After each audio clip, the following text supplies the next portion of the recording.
Right here, yes. You are the one. It's been a very tidy unfolding here today, have you noticed? Yes. Good afternoon. It feels very good to be here. Yes. And I have been working very much on focusing on raising my vibrational frequency, and just learning a lot about it. Do you think it's your job to raise it, or do you think it will raise naturally? Because one answer makes it hard, the other answer makes it easy. In other words, do you accept that it is natural for you to be in this high, pure, fast vibration? Absolutely. Yes. Yes. And so when you say you're working on raising it, you mean you're working on releasing resistance? Yes. Yes. Mm-hmm. And one of the resistance, I have a marriage of 27 years and separated about 2 years ago from my husband, and live very close to him. And I am the center of his universe, and I am moving forward with my life and what I need to do for myself. And he, I think, is preparing to exit. I mean, he has said that he will be, if I'm not there for him, he will be having a need to commit suicide. So, this is it's big, isn't it? It is very, very big. Because what he is saying to you in very blunt and blatant terms is something that a lot of people say to each other. He's saying, my happiness depends on your behavior. Mm-hmm. And it's a very big load to give to someone, a load that no one can manage, in other words, because his happiness does not depend upon your behavior. His happiness depends upon... Was he happy when you were with him? There were times. I mean, he has a very beautiful spirit, very creative genius, a lot of very, very positive aspects, yes. But then a lot of negative. Yes. And I don't think he has the true desire, to change it, whereas I've had a huge desire, huge desire to be joyous, because I know that is my birthright, and I want that. Here's the most important question that we could ask you. And as you ponder the answer over the next few days, a great amount of clarity will come to you. In other words, this is the way for you to resolve all of this.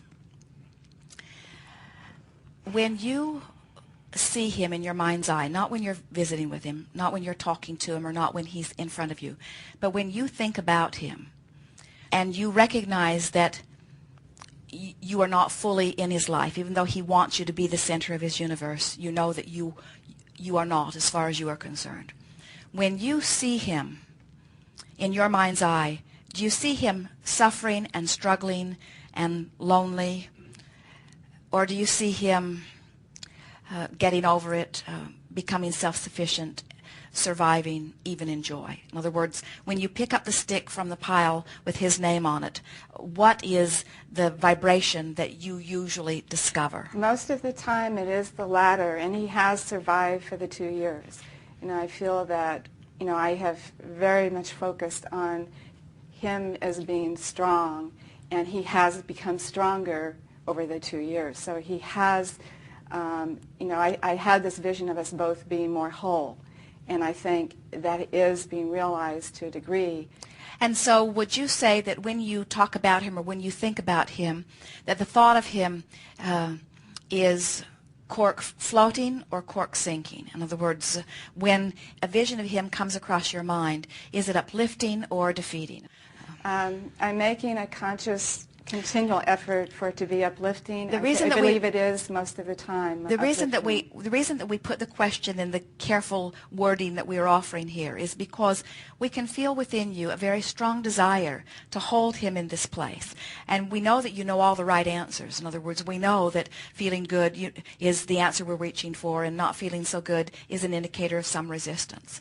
But as we feel your vibration around this subject, we can feel that if you pick up the stick with his name on it, that the vibration is more one of worry. Fear, too. Worry and fear, and a little bit of blame and a little bit of self-blame or guilt, rather than one of optimism. And so what we are saying to you is, you still have more work to do, not because it's your job to keep him from committing suicide.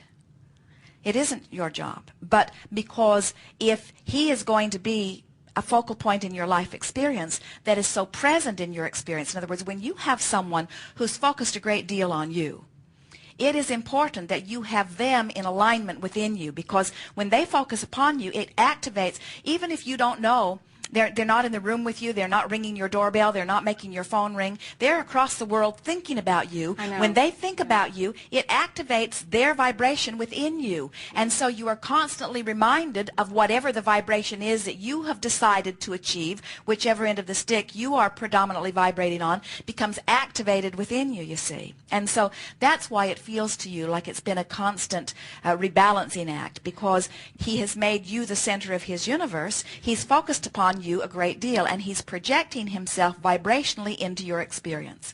And so that's why we say relationships are eternal. Even though you are living relatively close geographically, you could be living on the other side of the planet, and still the vibration within you would be being affected as he is thinking about you. It may be likely that he would not think about you so much under those conditions, but distance does not make any difference. I understand that. So as you work on this a little bit, you have one goal.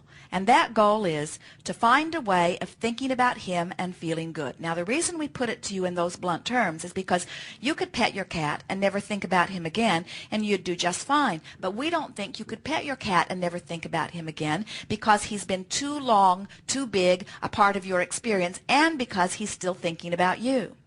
So what you're wanting to say to the universe is, I'm going to rework this. I'm going to make him, in my mind's eye, someone that he may have never been, but I'm going to make him someone in my mind's eye that causes alignment between me and me, because when I'm in alignment with who I really am, now I've set my own tone, and it does not matter what anybody else is doing or thinking about me. They do not set me off my tone, off my vibration, you see.